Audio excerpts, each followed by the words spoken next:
Drop 'em. One hook and I'll rock 'em. One more and I'll stop 'em. Call the fighter, I'll lock 'em. Up 'em. If he reach, then I'll pop 'em. Street sweeper, I'll wash 'em. Homicide, come and chalk 'em. Drop 'em. One hook and I'll rock 'em.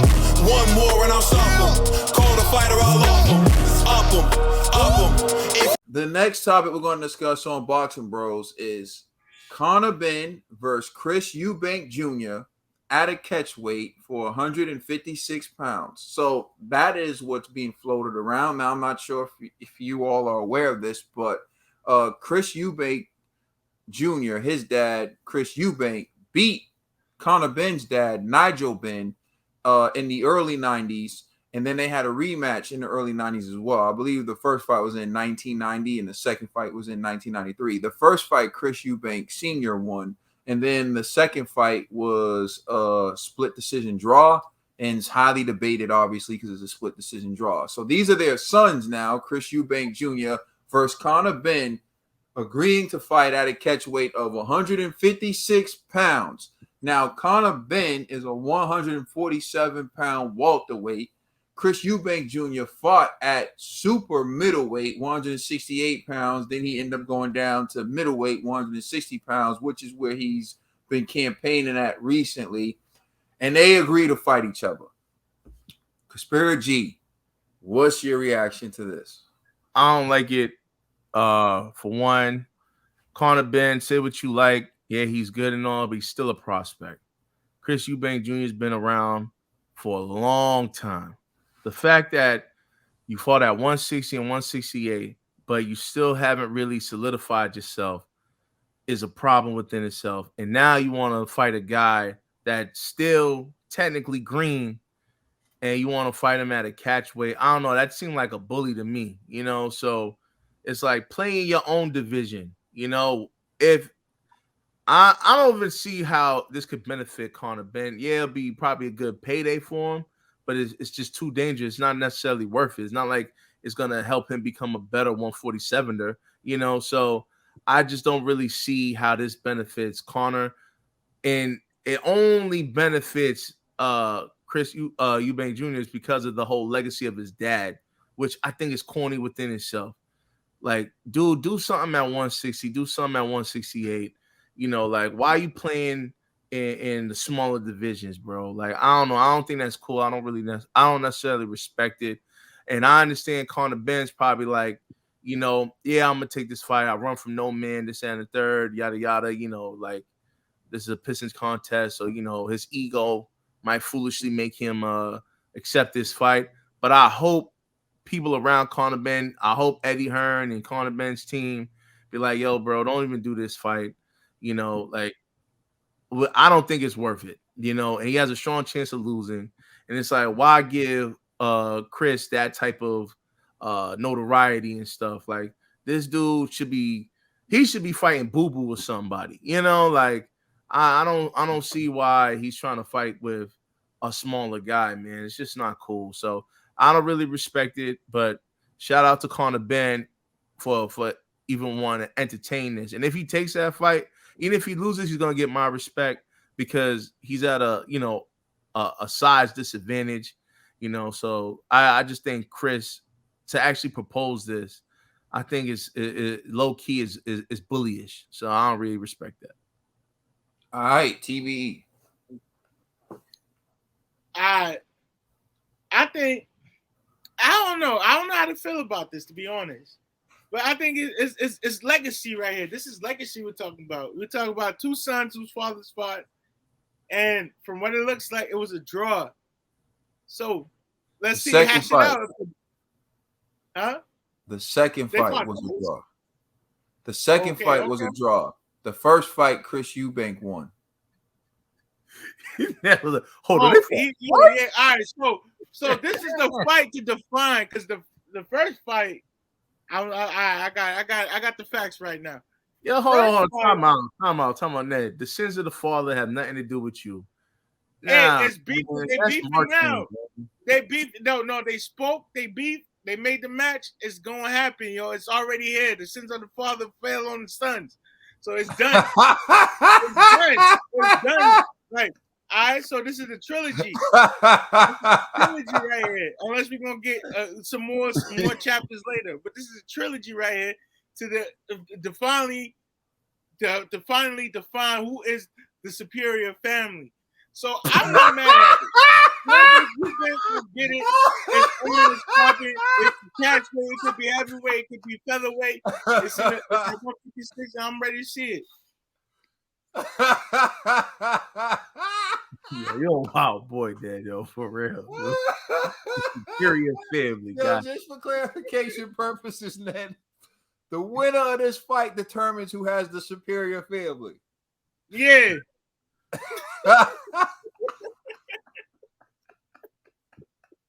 This guy's crazy.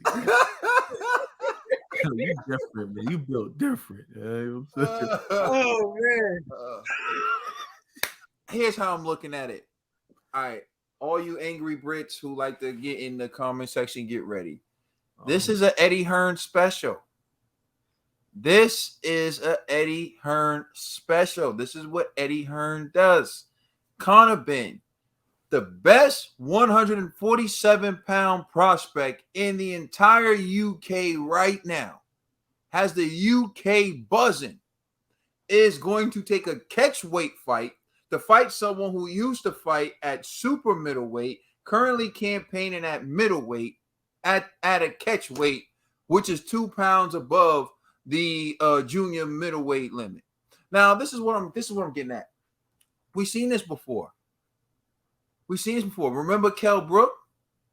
Kell Brook jumped 2 weight divisions to fight Triple G when he was Special K at welterweight, undefeated at welterweight, champion at welterweight. People were like, I'm telling you right now, Special K probably would have done a hell of a lot better against Earl Spence and everyone else if he didn't have to. He was my favorite welterweight at that time, too. One of mine, too. Yep. He violated this dude's eardrum, not eardrum, his eye orbital bone, yeah. Yo, listen, Special K was really like that. People don't understand. Like, he gave Sean Porter the business.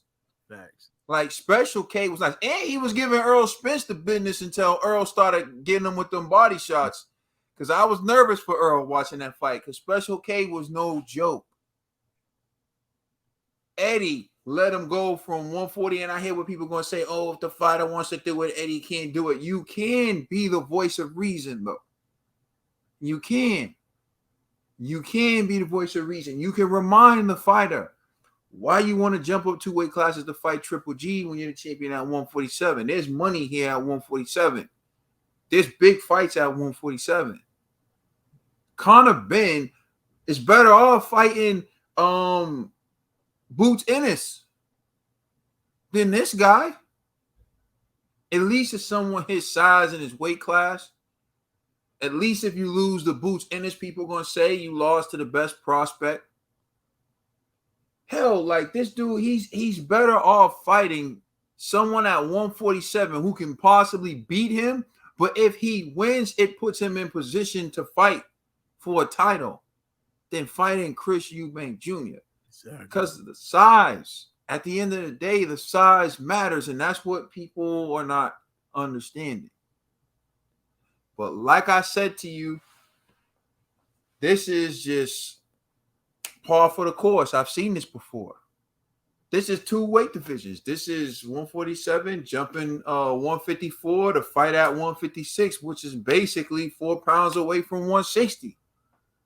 The same exact scenario. They say, we learn from history so we don't repeat the same mistakes.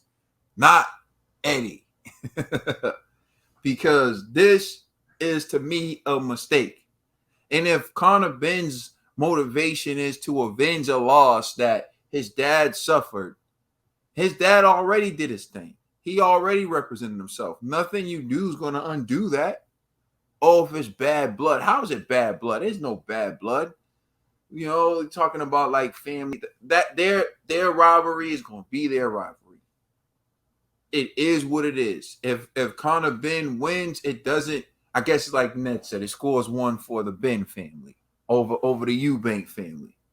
So now it's 1-1 with a split decision draw, Ned. So technically, they got to have another fight among their families to settle who's the superior family, Ned. What do you have to say? But now it's not fair to the fathers. It's just like when Frazier's son fought Tyson, right? And Tyson destroyed him, decimated him. Yo, that's his son. That ain't him. You know what I mean? Like, I don't know. Just because you share the last name don't mean you the carbon copy of your dad. It's just I just don't understand why people do this to these guys, man. Like, I like Conor Benn, you know, and I'm not gonna say Conor Benn's gonna be the champion at 147, but putting him through something like this, man, could really like derail his career, like the progression of his growth, everything. Eddie, man, stop the shenanigans, please, man. Like Chris Eubank Jr., you should be ashamed of yourself, man. This dude. Yo, I've really taught trash about fighters. I show a lot of respect on this show. But this is reckless, Chris. Like, for real, this is reckless. Take yourself at 160 and campaign there. Don't mess with these little guys, man. It's not becoming of you. That's all I'm going to say. Yeah, call out, like you said, call out Demetrius Andrade. That's what I'm saying. He been fiending for a Call fight. out Jamal Charlo. Call out these guys. They're guys at 160. Why you want to fight Conor Benn? And Conor Benn's doing this thing at 147. And 147 is going to need rebuilding soon because Earl Spence and TC are on their way out. And then that's when you got Virgil Ortiz Jr., you got Jerron Boots Anderson, you got Conor Benn. They're the next crop of 147 pounders. But I don't know. I don't know what Eddie thinks he sees. And this is what I talk about Eddie when I say like he gets like a fanboy. Because Eddie showed you that. When Kell Brook wanted to fight TC, Eddie said, I'm not supporting it. I'm not, whatever, do you. He had to do that fight without Eddie Hearn's support. But then when Kell Brook wanted to fight Amir Khan, Eddie was there to support it again. Yeah, I'm back. I'm back, baby.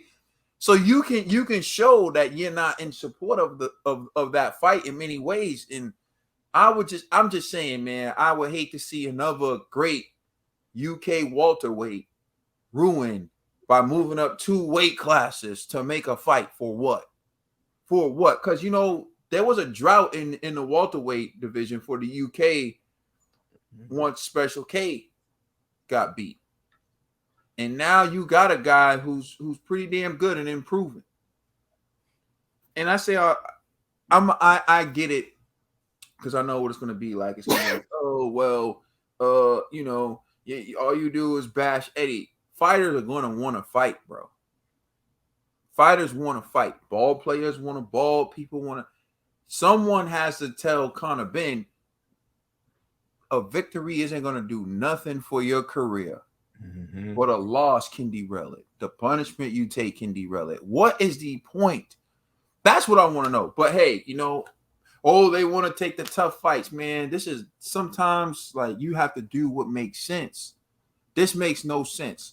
But hey, man, I'm going to watch it though if they have it. But I just hope that Conor Benn doesn't end up like Kell Brook. All right. Thank you for watching. Please like, share, and subscribe. Remember, we have a podcast on all major streaming services. It's the Boxing Bros.